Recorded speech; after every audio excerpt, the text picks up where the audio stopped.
Alors, si trop merde. Belle journée là où il fait pas froid du tout.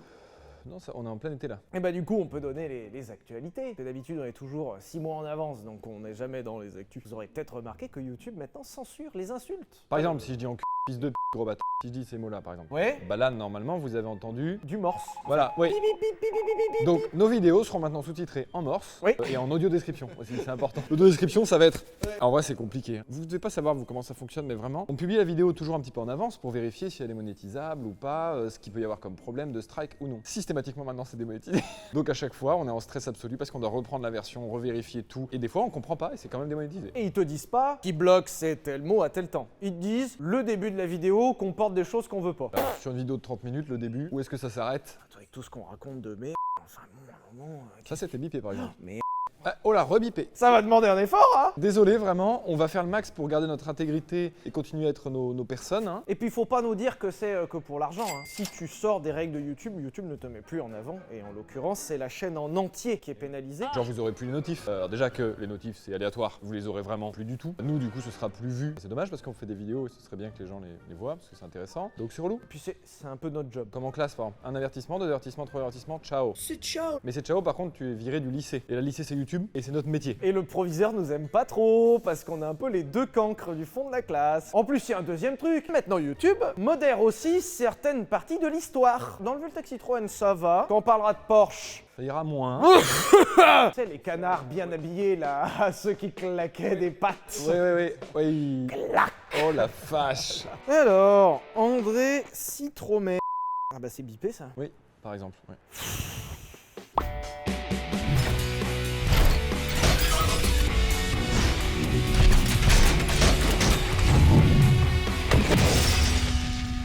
Bonjour tout le monde, bienvenue sur Villebrequin. Aujourd'hui, nous allons vous parler d'une marque française, une marque que personnellement j'adore, que tu as fini par commencer à aimer, alors qu'à la base c'était pas gagné. Mais on verra pourquoi tu n'aimais pas. C'est fou Citroën, c'est quand même une marque de grand-père, mais qui a le record du monde de victoires en rallye. Qui est quand même un sacré bagage en termes de technologie et d'avancée à ces époques. C'est une sacrée marque quand même. Des soucoupes volantes sur roues. Aujourd'hui, on va voir ensemble l'histoire de Citroën. Je le reprécise ici comme à chaque fois qu'on repasse sur l'histoire d'une marque. L'idée n'est pas d'être exhaustif. On va pas passer en revue toutes les années non plus. Il y en a un paquet des années quand même. Comme vous le savez également, cette vidéo sera sûrement suivie des essais de certaines Citroën. Il y en a un, on l'a pas teasé du tout. Et on va rien dire. On va dropper ça. Ce sera un moment dans le Vultec. Oui. La voiture. On va pas toutes les essayer peut-être dans la foulée parce qu'on a vu que ça vous aimez bien quand on alterne, comme quand on change de position. Non, c'est peut-être pas le bon exemple. De position de conduite.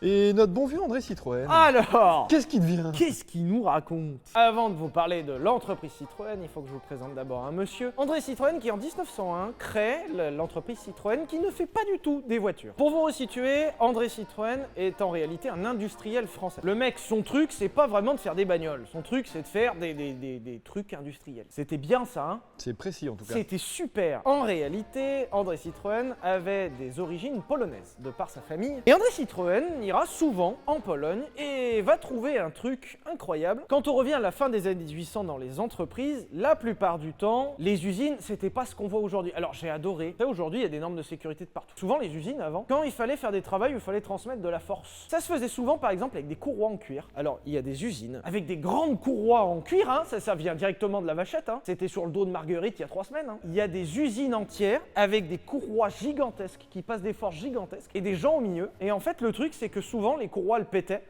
Les gens, ils terminaient coupés en deux. J'ai lu des trucs où ils disaient qu'il y avait un accident par jour à base de courroies et que les courroies venaient voler dans les gens. Donc soit ça te coupe des bras, soit tu meurs. Et à la faveur du développement industriel, beaucoup de techniques commencent à évoluer, notamment au niveau des engrenages. Les engrenages, je vais pas vous expliquer ce qu'est un engrenage quand même. Ça a le mérite d'avoir plein d'avantages, notamment le fait de traduire énormément de force et d'avoir un côté moins dangereux que la courroie. Et puis sans parler des mains qui passent dans les engrenages, tout ça justement. Hein. Bon, il faut le prendre avec des grosses guillemets quand même, parce qu'un engrenage, tu fous un doigt dedans, t'es foutu. Mais l'engrenage à l'époque, c'est des engrenages droits, c'est-à-dire c'est le pignon de base. Hein. Le problème de ces engrenages droits, c'est qu'ils font énormément de bruit. C'est-à-dire que les gens qui travaillent autour, c'est un enfer, ils deviennent sourds. Et surtout, les engrenages droits ne peuvent pas passer tant de force que ça. En fait, au bout d'un moment, quand il y a trop de couple, les dents de l'engrenage cassent.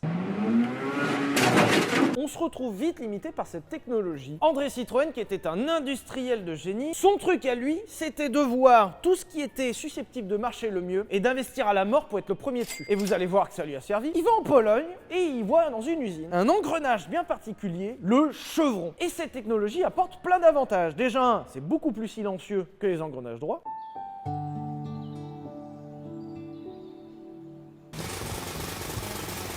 Et surtout, ça permet de passer beaucoup plus de couples. Alors oui, l'engrenage est bien plus compliqué à faire parce qu'il faut énormément de précision. Oui, l'engrenage est bien plus cher à faire. Mais en attendant, il va pouvoir créer des engrenages qui font passer beaucoup plus de force, avec beaucoup moins de bruit. Et André Citroën va pouvoir avoir un avantage concurrentiel, comme on dit, à tel point que vous mettez l'engrenage en chevron par là, vous mettez le logo Citroën, il y a peut-être un truc qui vous parle. Ce qui fera la renommée d'André Citroën, c'est cet engrenage en chevron. André Citroën va ramener ça en France et va commencer à fabriquer tout ce qu'il peut fabriquer avec des engrenages en chevron. Vraiment, comme je vous l'ai dit, l'idée d'André Citroën, c'est fabriquer des trucs qui s'en branlent de ce qu'il fabrique, tant que ça se vend. Et lui, son avantage, c'est qu'il arrive à fabriquer mieux, plus vite et moins cher les trucs que font les concurrents. Résultat, il devient franchement blindé, hein, vous voyez, voilà, faut le dire. Hein. Alors il s'achète une usine plein Paname, incroyable. Tu achèterais une usine en plein Paris aujourd'hui, ce serait compliqué niveau... Con tout court, ce serait con tout court, vraiment. Oui, toutes ces activités vont vite s'arrêter pendant la Première Guerre mondiale, pour reprendre très très vite, puisqu'André Citroën sera l'un des principaux fabricants d'obus en France. Un business étant un business, hein, comme je viens de vous le dire, hein, lui son but c'était fabriquer des trucs. André Citroën détiendra l'un des plus gros contrats de fabrication d'obus pour la France dans la Première Guerre mondiale. Et à la fin de la guerre, il fera plus de 50 000 obus par jour. Combien ? Alors bon, à l'époque, il travaillait 24 heures sur 24. Parce que et puis ils en tiraient 50 000 par jour aussi, donc bon, fallait bien les produire à un moment. D'accord. Il te sortait 2200 obus par heure. Si tu le divises en minutes, 38 obus par minute. Et c'était beaucoup de femmes qui travaillaient dans ces usines. Oui, ça a donné d'ailleurs lieu à ce qu'on appelait les munitionnettes, des femmes qui du coup avaient été appelées. Allô ? André Citroën sortira donc de la Première Guerre mondiale avec un outil industriel fort, avec une image forte et avec un portefeuille fort, puisque c'était payé hein, malgré tout. Et on se retrouve en 1919, la fabrication d'obus n'a plus lieu d'être, mais André Citroën aimerait bien se faire plaisir. Et André Citroën a vu un truc aux États-Unis. Il y a un mec aux États-Unis, Henry Ford, qui fabriquera la Ford T, on vous l'avait déjà parlé, qui aura la particularité d'être la première voiture fabriquée en série, la première voiture sur laquelle on vous demande pas votre avis. André Citroën verra le truc venir et donc créera sa Ford T à lui, la Citroën Type A. Simple, c'est la première, c'est la Type A. On s'emmerdait pas trop à l'époque, à un moment. Non, il n'y avait pas trop de non. concurrence, donc ça allait. Hein. Alors surtout ce que la Type A apportera, c'est pas vraiment le fait qu'elle est faite en série. Oui, c'était novateur à l'époque, mais le truc c'est que la Type A apportera surtout le fait d'être fabriquée avec les mêmes techniques qu'Henry Ford, avec ce qu'on appelle le taylorisme, c'est-à-dire que la ligne elle est bien droite, avec les caisses qui sortent au même endroit, le même ouvrier qui va faire le même geste toute la journée, comme ça au moins la voiture elle sort le plus vite possible et on en fabrique des pelles.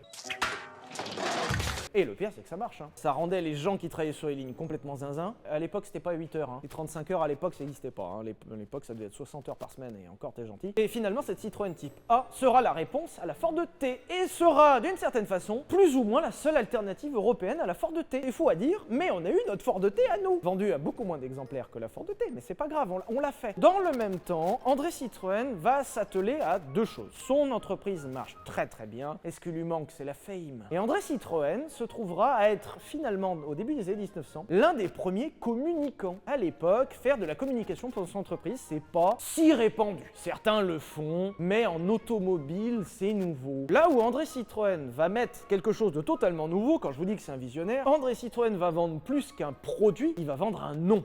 Ça, c'est la Tour Eiffel avec le nom Citroën dessus. Il l'a fait, ce con. André Citroën, il voulait que son nom soit connu, puisqu'il s'est dit, vu que je suis un industriel et que je serai amené à fabriquer n'importe quoi tant que ça paye, je vais mettre en avant mon nom. Il y a une année, il a fait inscrire Citroën en lumineux sur la Tour Eiffel. De ce que j'ai compris, c'était juste avant une grosse exposition, donc vraiment tout le monde avait les yeux sur la Tour Eiffel, quoi. T'imagines, t'inscris Chabrier là demain sur la Tour Eiffel? Je suis chaud. Je vais poser les ampoules moi-même. Il va faire écrire au-dessus de Paris avec un avion et un fumigène Citroën dans le ciel sur 5 km de long. Ça sert à rien, mais c'est stylé. Et c'est en ça que Citroën va se distinguer. Citroën sera un excellent communicant et arrivera à faire monter donné le nom Citroën. Genre, André Citroën était connu. Ce qui n'était pas gagné pour un industriel. Aujourd'hui, les industriels en France, c'est moi industriel en France. J'en connais pas tant que ça. Là, il faut que tu sortes un nom dans les 5 secondes. Hein? Quoi, redis? Un industriel en France, un industriel français maintenant, là, Non, là, c'est pas du tout en là. français. J'ai pas, frère. Je suis sûr que si tu cherches, t'arrives à en trouver. Bah Citroën, mais je dirais Citroën direct, enfin très vite. Mais là, un industriel moderne. Bah j'ai pas. Ouais, Bah c'est oui, vrai. alors qu'André Citroën à l'époque, eh ben, il était connu. Et André Citroën va mettre l'accent sur un deuxième truc, la technologie. Citroën,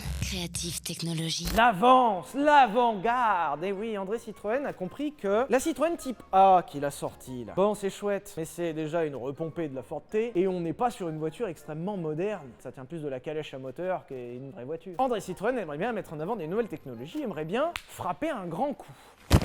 Alors André Citroën va faire ce qu'il sait faire de mieux, trouver des innovations. Nous sommes en 1934 et voici une voiture que vous avez forcément vue. La Citroën Traction, qui comme son nom l'indique est une 7 chevaux, ça c'est pour la blague, hein, mais à l'époque elle devait s'appeler la Citroën 7. Parce qu'à l'époque on adorait nommer les véhicules avec les chevaux. Sauf que cette voiture va se distinguer par une chose exceptionnelle et elle va carrément en prendre le nom qui se distinguera par le fait que c'est une traction.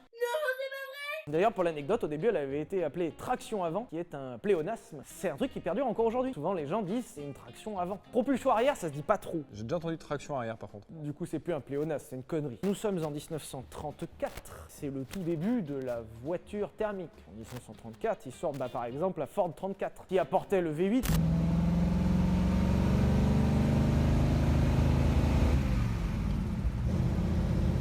Alors oui, c'était des voitures performantes, mais c'est des voitures qui, niveau châssis, n'étaient pas beaucoup plus améliorées que la Ford T. Hein. C'était une calèche, le bordel. La Citroën Traction apportera sur le marché le futur.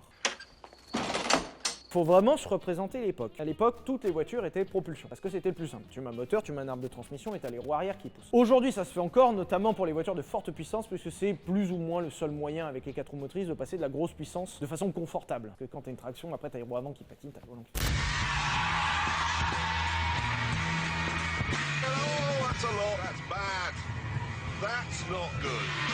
Là où Citroën va mettre le coup de pied dans la fourmilière, c'est en apportant le système de traction. L'idée avec la traction, c'est que c'est les roues avant qui entraîne le véhicule et ça apporte plusieurs avantages. Déjà, l'avantage de gagner de la place, puisque au lieu d'avoir un moteur, un arbre de transmission et des roues, donc avec une boîte de vitesse, c'est-à-dire que tu as beaucoup d'éléments techniques dans la voiture qui parcourent toute la voiture, sauf que quand tu as une traction, t'as pas tout ça. Et l'avantage avec une traction, c'est qu'on a un gain de place phénoménal et surtout on a un gain de tenue de route phénoménal. À l'époque, une voiture, c'est un carré en métal sur laquelle on va créer une coque et on colle la boîte sur le carré. Ça fait une voiture. Et c'était l'horreur pour la tenue de route, puisque rien n'est rigide en soi. La caisse, elle a envie de se barrer, le châssis a envie de se barrer, il n'y a rien qui va. Si tu rajoutes à ça une propulsion derrière avec des roues qui poussent, tu as une drifteuse alors phénoménale. Hein. Une Ford 34 avec son V8, ça drift de fou. Hein. Mais t'es cramponné derrière le volant. Hein. Et autant vous dire qu'à l'époque, les voitures, à partir de 80, déjà quand elles arrivaient à 80 km/h, fallait faire ta prière avant. Hein. Si tu avais le malheur que ça glisse un peu par terre, t'étais foutu en fait. Citroën apportera avec la Citroën Traction une tenue de route sereine. En plus de ça, on réduit souvent la traction à l'arrivée de la traction. Mais la traction, c'est pas que ça. La traction va apporter le freinage hydraulique. Pardon, mais le freinage hydraulique pour l'époque, c'est merveilleux. C'est simple, il n'y a plus un seul véhicule qui n'a pas du freinage hydraulique. Même les voitures sans permis ont du freinage hydraulique. Sur les voitures modernes, on se rend pas compte. Mais quand tu appuies sur le frein, tu appuies quasiment pas en fait. Amusez-vous, il n'y a personne derrière, à freiner du pied gauche, là où on est habitué à embrayer. Tu vas freiner fort, un peu trop fort, tu vas en manger ton volant. Tu lâches l'accélérateur et tu freines avec... Oh, sa mère la pue. À l'époque, le freinage est totalement mécanique, c'est-à-dire quand t'appuies, ça tire un câble et ça freine. Sauf qu'il faut freiner fort pour freiner fort. J'ai déjà conduit des voitures sans assistance, comme ça, en freinage mécanique. Pour le coup, à l'époque, ils faisaient des grandes pédales de frein parce que ça arrivait de devoir appuyer à 2 pieds. Il faut sauter sur le frein comme ça. La Citroën Traction apportera également la suspension indépendante aux 4 roues. À l'époque, ils s'emmerdaient pas. Hein. Pour les roues, ils te mettaient un tube avec une suspension qui amortit tout le tube. Et ciao mon copain. Sauf que si la roue, par exemple, avant gauche, elle va un peu dans un trou ou si elle est penchée, comme c'est un tube, bah, la roue avant droite, elle fait ça. Et oui, c'est chiant. Donc ce qui fait que si tu prends un trou, ta voiture, elle fait bloup, elle tombe dans le trou. Aujourd'hui, ça part incongru, ça n'existe plus. Hein. On n'a que des voitures indépendantes aux 4 roues. Dans tout ça, Citroën n'a rien inventé. La traction, il l'a pas inventé. Il l'a vu ailleurs et il a acheté le brevet. Le freinage hydraulique, il l'a pas inventé. Il a vu le brevet et il l'a racheté. Et la caisse autoporteuse, il l'a vu chez Lancia, un concurrent italien, et il l'a racheté. À l'époque, je vous l'ai dit, châssis, carrosserie, sandwich au beurre, terminé. Citroën mettra en avant la caisse autoporteuse et l'idée c'est que tout toute la voiture n'est qu'une caisse. Ça existait encore sur ton Discovery que tu avais, puisque c'était une ancienne génération où tu avais vraiment... Alors toi, le Discovery c'est encore mieux. J'avais 2 châssis. Hein? Oui, toi t'avais 2 châssis, t'avais carrément la poutre dessous, puis une coque par-dessus, ce qui est... C'était superbe. C'est vrai que c'était pas mal. Majestueux. Voilà, donc ça c'est vraiment superbe. Et à l'époque, si tu cumules la traction, la caisse autoporteuse et les suspensions indépendantes, tu te retrouves avec littéralement une voiture avec 20 ans d'avance. Bah, elle est restée 20 ans, plus de 20 ans je crois, vraiment au-dessus du game. J'aurais écrasé le game. Faut se rendre compte d'un délire. Le marché à l'époque, là c'est une calèche, là c'est une calèche, là c'est une voiture moderne. Quand Citroën sort la traction, la débauche de technologie est telle qu'il n'y a aucune voiture aussi à l'aise sur la route que la traction dans le monde. C'est-à-dire que la traction tenait mieux la route que certaines voitures de course. Hein? Allô? Pardon? Pardon? C'est beau, c'est la France, c'est la République que j'aime, ça. Quel beau pays on a. Bientôt on pourra plus rouler du tout avec les 2 voitures qu'il y a derrière nous, mais c'est chouette.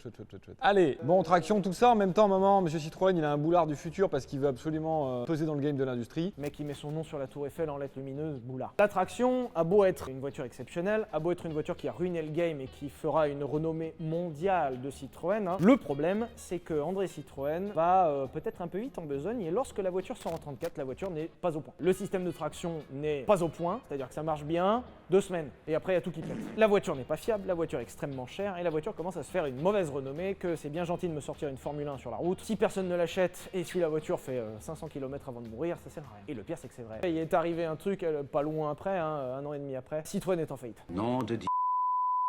André Citroën a tellement dépensé pour le développement de la traction et pour la communication de sa boîte que 1 an et demi après la sortie de la traction, Citroën est en faillite. Nous sommes en 35 et il est en PLS. La marque peut être rentable, c'est juste que André Citroën il fait n'importe quoi. Sauf que ça ira même jusqu'en 35 au fait que André Citroën va se faire virer de sa propre boîte. Et ça c'est hard. Peut-être qu'un jour on se fera virer le vilebrequin. En tout cas, moi je peux te virer. Et moi je peux te virer. Certes. Si tu me vires, je te vire. André Citroën va se faire virer de sa propre boîte. Ça n'empêche, ça doit être dur. Après, il est con quand même, pardon, un moment, il faisait de la merde. Hein. Et va se faire reprendre par une entreprise dont on vous a déjà parlé, Michelin. Oui. L'entreprise Michelin, qui est une famille d'industriels clermontois, qui va devenir dès l'époque référent mondial dans la fabrication de pneus, puisque eux aussi étaient visionnaires. Michelin sera et est encore le premier pneumaticien au monde. Faut qu'on vous parle d'une stratégie, les enfants. Hein. C'est malin en vrai. Alors, c'est très malin. C'est trop malin. À l'époque, il y a quoi équiper? Des vélos, des mobylettes, des motocyclettes et un peu des voitures. Mais à l'époque, bon, le marché du pneu, c'est pas ce qu'il est aujourd'hui. Michelin cherche à vendre du pneu. Comment vendre du pneu? Bah déjà, les pneus, il y a plus de gomme sur une bagnole, il y a forcément du coup plus de roues. 4 roues et avec la roue de secours, ça fait 5 roues. Putain, dis donc. Pour vendre plus de pneus, faudrait qu'il y ait plus de voitures. C'est qui notre plus gros client? L'autre con, là, celui qui met son nom sur la tour Eiffel, là. Ah, Citroën. Citro chiasse. Elle est dans la merde la boîte là, non? Bah ouais, elle est en train de couler, ouais, c'est à vendre à 3 fois rien. Bah on la rachète. Ok, let's go.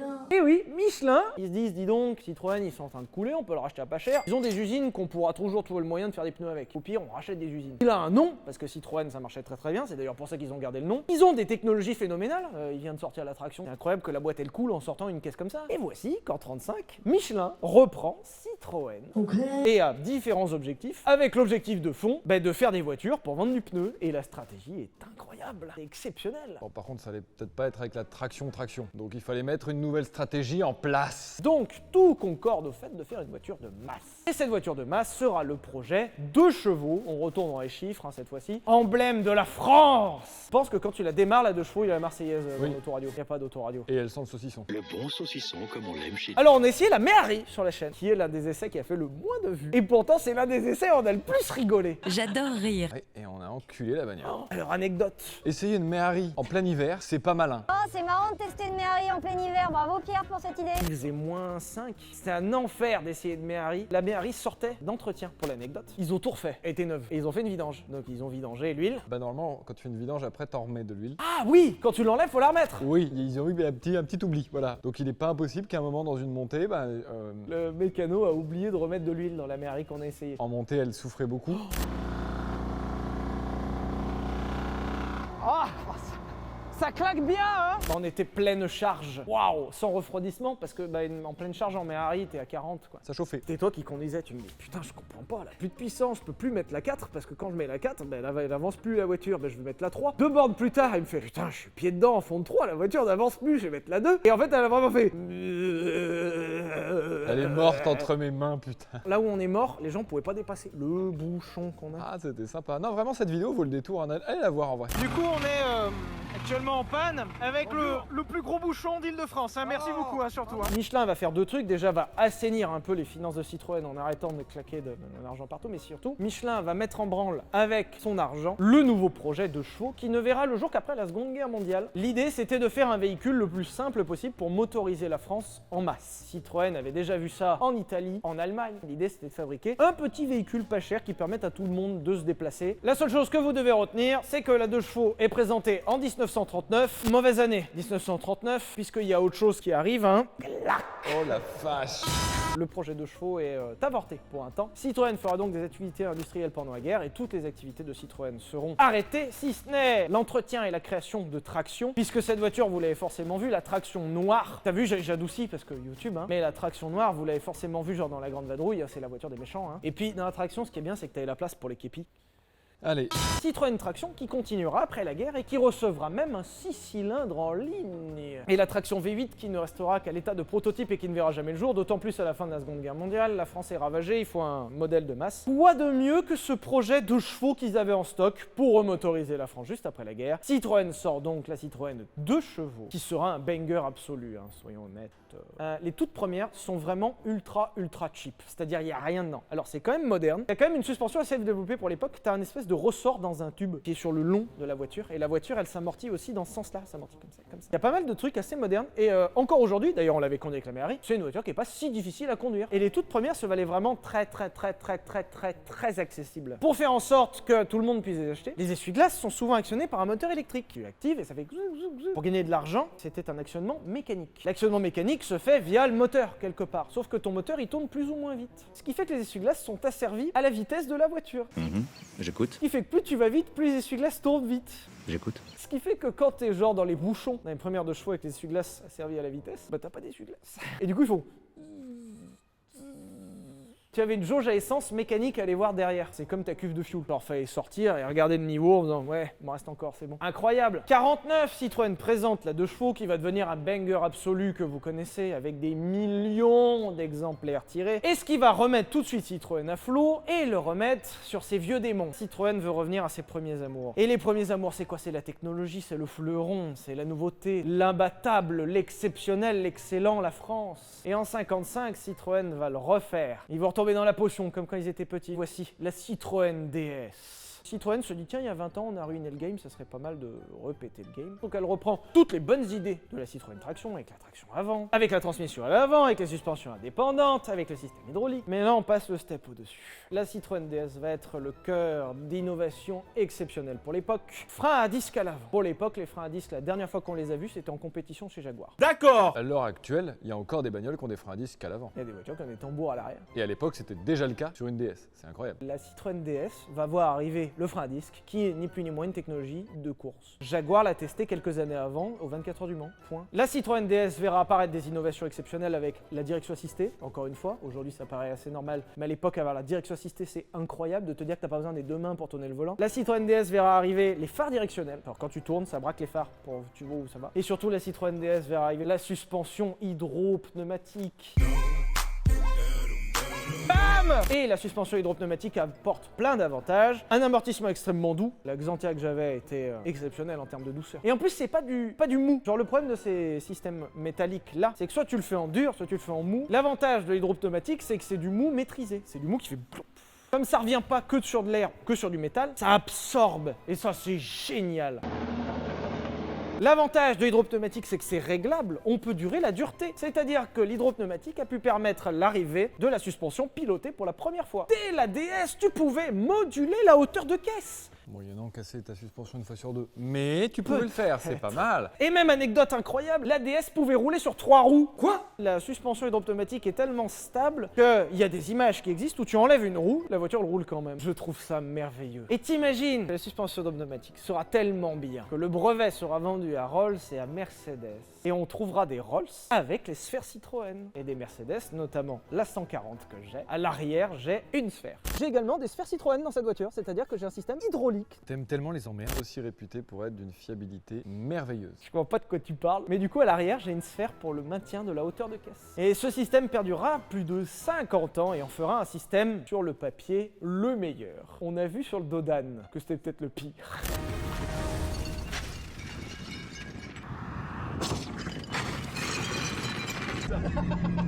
Il y a beaucoup d'avantages, certes, mais il y a aussi beaucoup d'inconvénients. C'était un système extrêmement complexe, un système qui apporte énormément de pièces, un système qui est tout le temps sous pression, et un système qui est tout le temps en panne. Avec une délicatesse à la hauteur de sa complexité, monsieur Chabrier. Tu me dégoûtes, dépêche-toi. Alors, c'est du coup ce qui fera que la DS s'est pété la gueule au tout début, hein.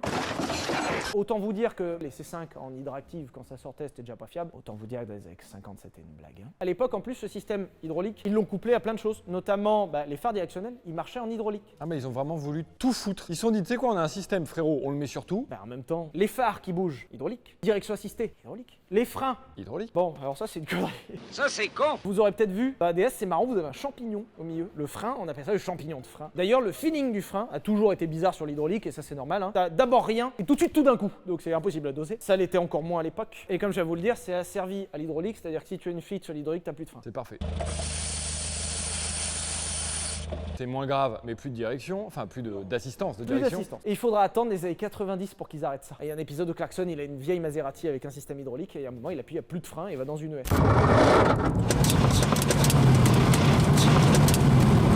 I mean, I've lost brakes. I've lost brakes.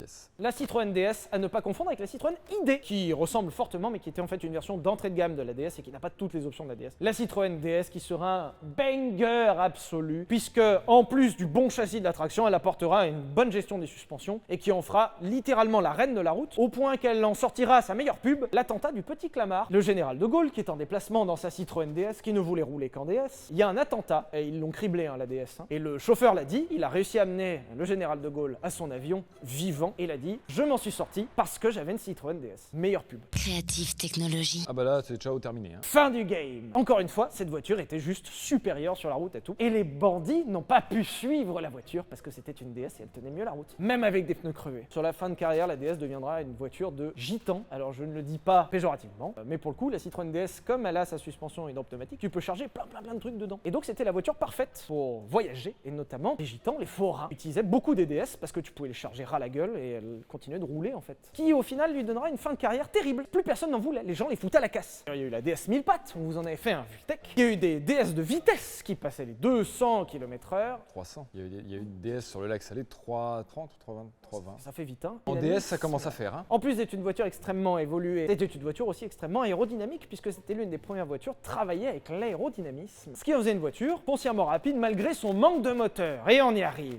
La DS n'a jamais été motorisée que par des 4 cylindres en ligne. Oh merde. La plus grosse des DS tournait autour des 90 chevaux, hein. C'est pas ouf, hein. Ils ont essayé plein de trucs, ils ont essayé d'y foutre un V6 dessous, ils ont essayé d'y foutre un V8 dessus. Ça n'a jamais marché et la DS finalement restera à jamais, d'après Citroën, inachevée. Chose corrigée avec sa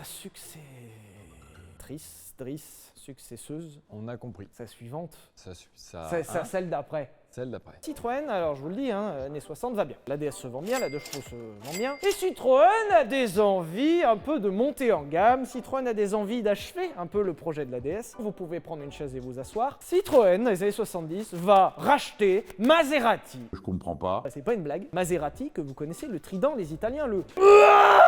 Ça, c'était français. Maserati, petit constructeur artisanal italien, fortement malmené par ses concurrents Ferrari et Lamborghini, au point où ils ont été à 2 doigts de couler, se fait racheter par Citroën. Citroën était à la recherche de plusieurs choses. Il voulait se rapprocher de l'Italie, mais Citroën cherchait surtout à acquérir les outils industriels de Maserati, et Citroën cherchait une chose exceptionnelle. Quel meilleur moyen d'avoir un bon moteur si tu sais pas faire des moteurs? Bah tu l'achètes ailleurs. Maserati, ça tombe bien, le seul truc qu'il savait à peu près faire, c'était des moteurs. D'accord. Et le reste de la voiture, il savait pas faire. Citroën va donc mettre la main sur Maserati au tout début des années 70 pour mettre la main surtout sur un truc, le V8 Maserati. Maserati à l'époque fabriquait déjà un V8 qu'on a retrouvé sous le capot de beaucoup de ces voitures. Alors c'est des voitures qui se vendaient pas, hein. C'est toutes les vieilles Maserati que j'adore, les Merak, les Camsim, les merdes. Les merdes, ouais. Les merdes, Non, oui, mais oui. On vous fera peut-être un jour un épisode sur les italiennes inconnues au bataillon comme ça. Et Citroën va mettre la main sur cette marque exceptionnelle parce que Citroën, ils ont un projet. Et en 71, élégance, voici l'ultime, la belle, la superbe, la supérieure, la Citroën Sa Majesté, la SM. Ouais, Sa Majesté, SM. Marketing, ils étaient pas bons, la Citroën SM. Quelqu'un réfléchit? Une voiture qui fait mal.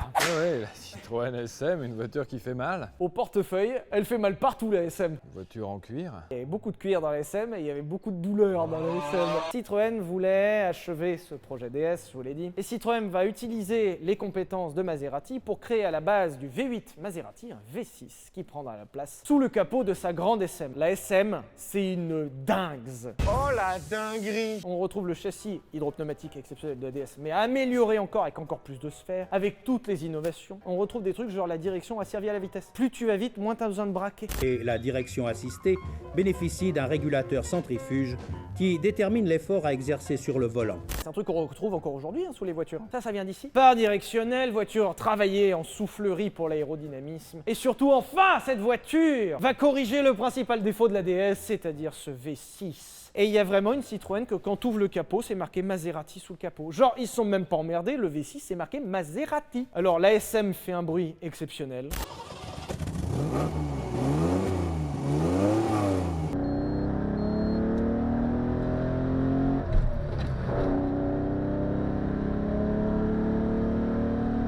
C'est incroyable de te dire que tu pouvais acheter une berline Citroën qui faisait ce bruit exceptionnel. J'adore! J'adore quand tu dis ça! Je vous l'ai dit, les années 60 sont fastueuses pour Citroën, les années 70 vont être très dures pour Citroën. La gamme a un gros problème. On a la 2 chevaux d'un côté et la SM de l'autre, c'est-à-dire qu'il y a un trou gigantissime au milieu. Et l'image de marque, c'est quoi? Tu es capable de te faire une 2 chevaux et une SM.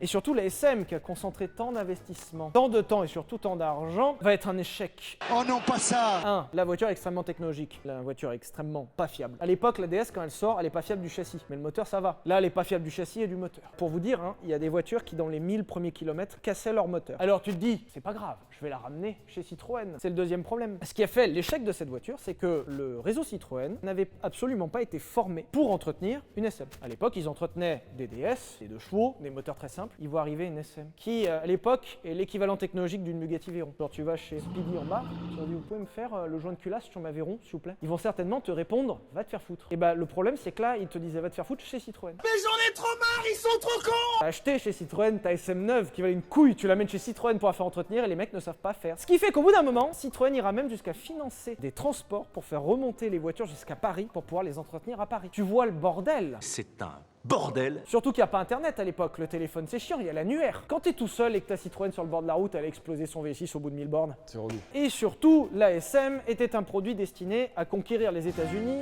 Alors je sais pas, moi j'aurais été eux, j'aurais essayé de faire un truc qui marche pour la France. Tant qu'à faire, quand on est une marque française, c'est. Non mais c'est vrai. Ça n'engage que moi! Bien sûr. Mais accessoirement, si tu peux faire un truc qui se vend, c'est chouette. Non, l'idée c'était d'aller aux États-Unis. La voiture était interdite aux États-Unis.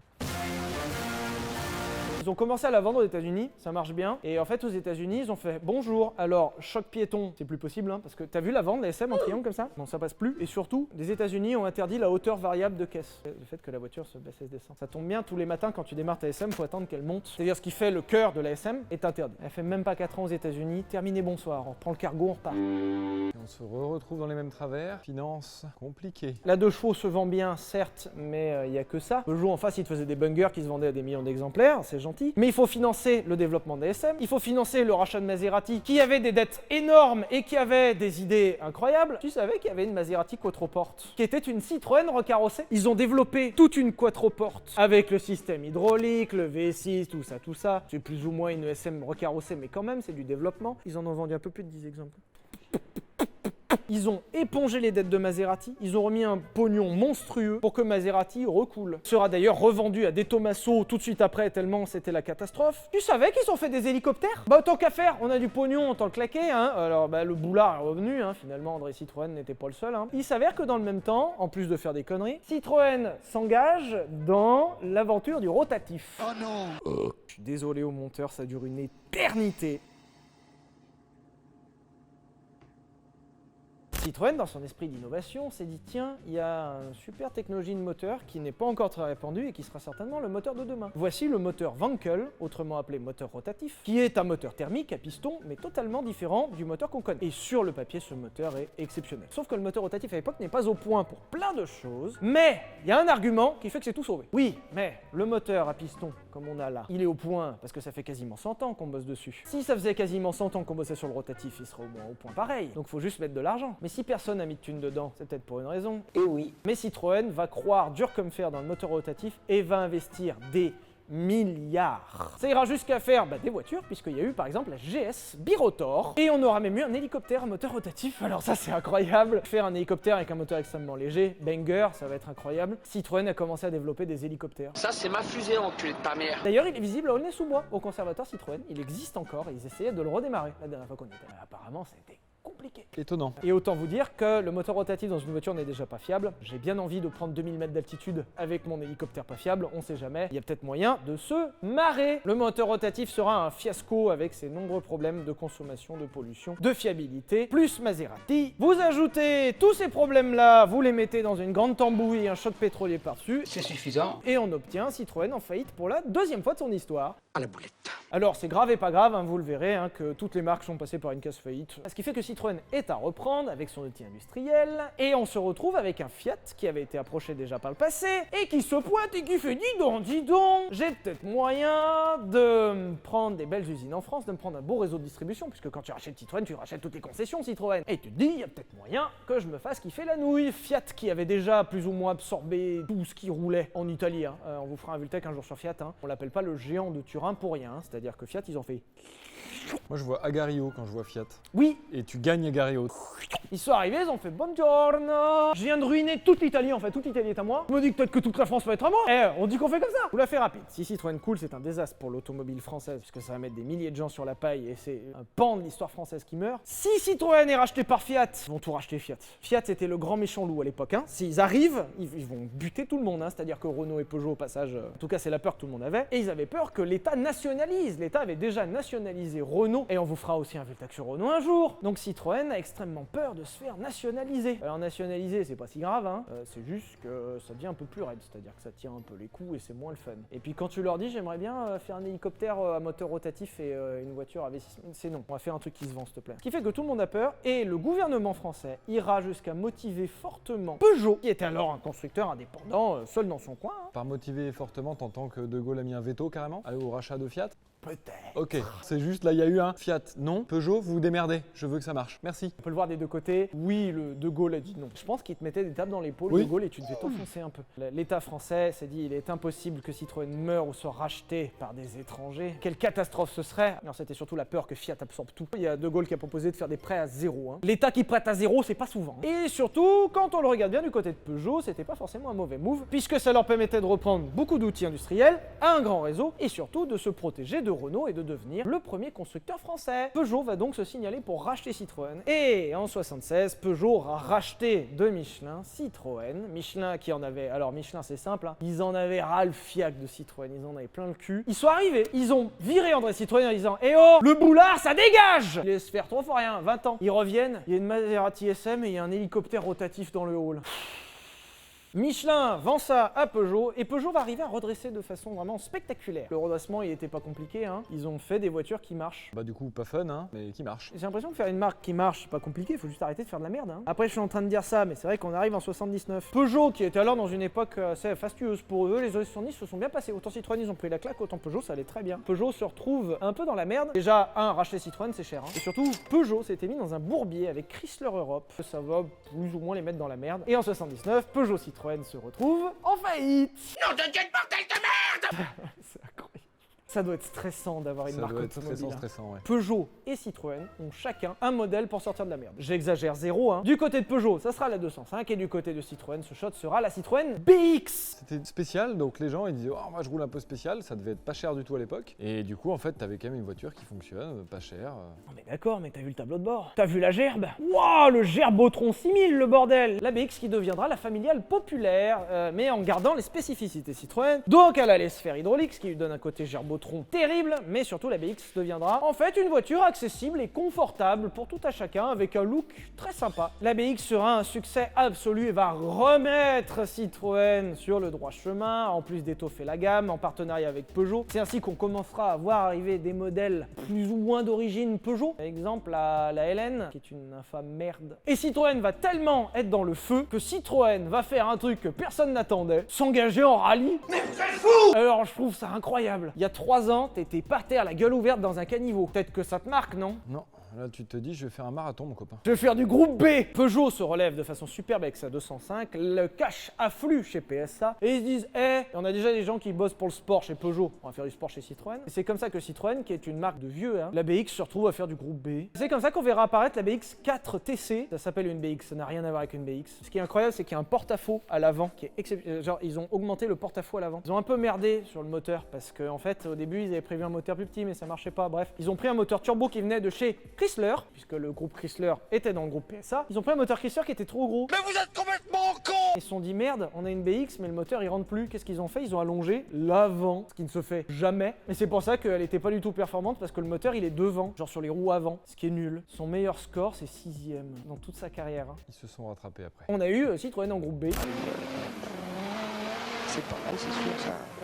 Qui avait rien à foutre là. D'accord, ils ont pas resté longtemps, ils sont arrivés vite, ils sont repartis vite. Ils avaient déjà fait un petit peu de compétition avant, bon c'était de la merde mais... Justement, ils vont mettre à profit leur expérience en compétition, notamment en off-road et en rallye raid. Qu'est-ce que tu peux faire? T'aimes bien le rallye raid, t'as besoin de trucs de groupe B, qu'est-ce que tu peux faire? Le Paris-Dakar. Citroën va avoir un pan incroyable dans le Paris-Dakar en gagnant plusieurs fois avec les ZX Rally Raid, j'adore. Harry Vatanen, au volant de sa Citroën ZX Rally Raid, a réalisé le meilleur temps devant une autre ZX Rally Raid, pilotée par Pierre Lartigue. Il y a eu une petite carrière après. Alors, PSA au tout début des années 2000 engage Peugeot en rallye et gagnera en 2000, 2001, 2002. Mais Citroën avait aussi envie de faire du sport. Alors c'est très drôle parce qu'ils faisaient moi aussi je veux faire du rallye. Et ils font bon, tu veux faire du rallye, on te donne ton budget à ta voiture, allez. Citroën engagera donc des saxos, déjà en petite catégorie, en groupe.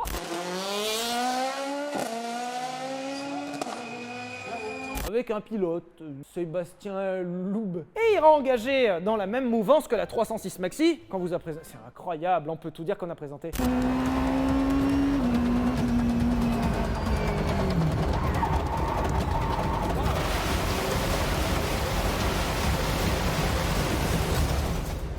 C'est passé quoi? Plus de frein! Ils iront engager leur Xara Kit Car, qui est une 306 Maxi version Citroën, c'est la même. Mais à partir des années 2000 et quelques, vraiment les deux entreprises se séparent, il y a vraiment Peugeot Sport et Citroën Racing. Et arrive au tout début des années 2000 le règlement WRC avec les moteurs turbo, avec les 4 roues motrices. Et on verra apparaître du côté Citroën cette voiture, la Xara WRC, qui a gagné en rallye un petit peu, ouais. Ça serait bien d'essayer ça. C'est chouette, la voiture de mon enfance.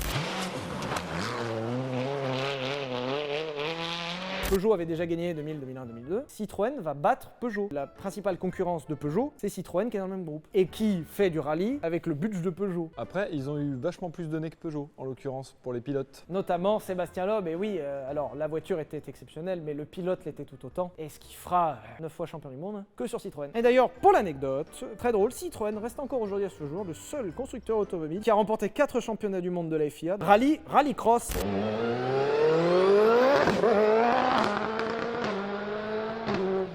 Rally Raid et WTCC, le championnat des voitures de tourisme. Qui fait la marque techniquement avec le plus de palmarès dans le plus de catégories, alors qu'à la base c'était une marque de grand-père. J'adore le concept. Les années 90 sont exceptionnelles, aussi bien en termes de sport que de com que de budget. Citroën profitera à plein de Peugeot et son expertise de dieseliste pour ruiner le game sur le diesel. Et à partir des années 2000, c'est là où Citroën va commencer à se porter un peu plus sur la qualité. Quand tu vois le tableau de bord d'une AX, tu comprends que ils avaient des standards différents, ils ont décidé de prendre un autre pas. Donc ils ont essayé un peu sur la ZX. Bon, c'était un peu de la merde quand même, mais ils ont essayé un peu. La Xantia marquera un vrai cran au-dessus. Citroën va monter en gamme, puis va redescendre un peu en gamme avec l'arrivée des années 2000 et la C2, la C3, qui étaient des voitures intermédiaires. L'image a commencé à être trouble à partir de là. Ils retombent toujours dans leur travers. Dès qu'ils font du truc grand public, standardisé, qui marche bien, etc., ils disent à un moment, j'aimerais bien faire du un peu plus luxe. Bah ils te font Citroën C2, C3, C4, C5, très chouette, Citroën C6. Et bah voilà, c'est ciao.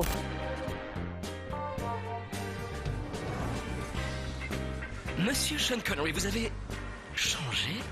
c'est la voiture. Dernière voiture dont on va parler, la Citroën C6, qui peut être considérée comme la dernière vraie Citroën et comme la dernière tentative de Citroën de faire du grand produit. La Citroën C6 qui est la dernière héritière des grandes routières Citroën avec la DS, la SM, la CX, la XM. C6 voiture incroyable. J'adorerais en avoir une. La C6 c'est quoi? C'est le fleuron de Citroën, c'est le meilleur de la suspension hydropneumatique qu'a jamais fait Citroën, il n'y a jamais eu mieux. La C6 c'est du luxe à l'intérieur et du cuir et même le pack président à l'arrière, avec une banquette paramétrable derrière. Et la C6 c'est surtout une voiture présidentielle. Comme l'ont été beaucoup de Citroën, de voitures présidentielles. Et la C6 était une digne représentante de cette ligne. Citroën C6 qui est une voiture exceptionnelle, mais qui malheureusement serait une voiture pas fiable, moche. Vraiment faut le dire. Alors j'ai rien contre les voitures moches, j'ai une Xantia, je suis très content, j'adore ça. Et j'adore la C6, même esthétiquement. J'aime bien les voitures moches. Si vous avez l'occasion de monter dans une C6, c'est merveilleux le confort. Genre c'est silencieux, c'est... Oh, la C6 sera un semi-échec commercial, mais la C6 enterrera plus ou moins l'hydropneumatique et surtout le luxe chez Citroën. Et aujourd'hui, Citroën c'est une marque qui fait plus vraiment de rallye, qui fait plus vraiment de sport et qui fait plus vraiment de voiture. Voilà, bon, faut le dire. Ils nous ont pondu dernièrement la Citroën Ami.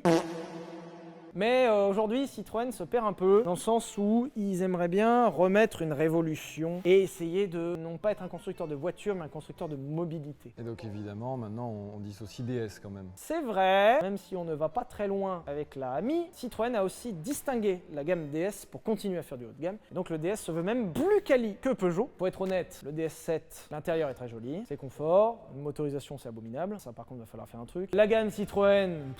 Voilà. Alors il y a des tentatives, c'est ça qui est bien, c'est qu'ils essayent. Citroën avec sa gamme DS aujourd'hui continue un peu sur le luxe, mais c'est plus vraiment Citroën et Citroën cherche des idées pour faire des trucs. Voilà. On espère que vous avez apprécié ce format, il a duré une éternité. Viens vite, ça va couper, il n'y a plus de batterie, il n'y a plus de carte. Merci de nous avoir regardés. Abonnez-vous à notre Instagram @Velbrequin. Ciao. Il y a des essais super cool qui vont arriver la semaine d'après là. On espère que vous appréciez. Mettez en commentaire ce que vous en avez pensé, on n'a pas le temps de vous dire au revoir. Ciao.